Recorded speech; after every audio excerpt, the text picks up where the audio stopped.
Mr. Worldwide, T-Pain. El que no oye consejo no llega viejo.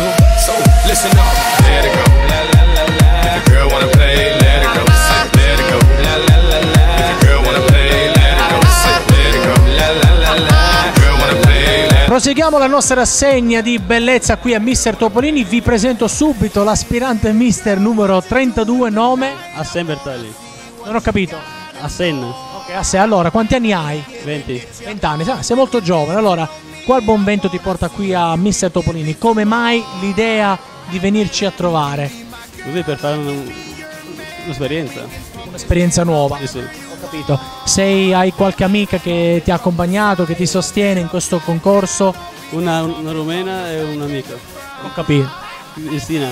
Ho capito. Bene. Senti, cosa fai di bello nella vita? Lavori, studi? Niente. Niente, ho capito. Bene. E cosa vorresti fare? Grafico. Grafico. Ti piace disegnare? Sì, sì. Ah, bene, insomma, magari abbiamo lanciato un appello. Se c'è qualcuno che magari può darti un'opportunità, no? Sì, sì. Perché no? Infatti. Ok, va bene. Senti, il tuo sogno quindi è quello di diventare un grafico? Sì, sì, grafico. Insomma, dai, non è una cosa impossibile, si può fare. Anche sì, magari. Va bene, allora, ben arrivata a Mister Topolini. Per te la telecamera è tutta tua, quindi l'opportunità di salutare e dire tutto quello che vuoi. Saluto i miei amici, mia sorella e basta. Bocca al lupo. Grazie. Crepi.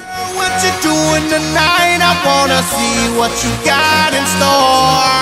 Hey baby, giving it your all when you're dancing on me. I wanna see if you can give me some more. Hey baby, you can be my girl, I can be your man, and we can pump this jam however you want. Hey baby, pump it from the side, pump it upside.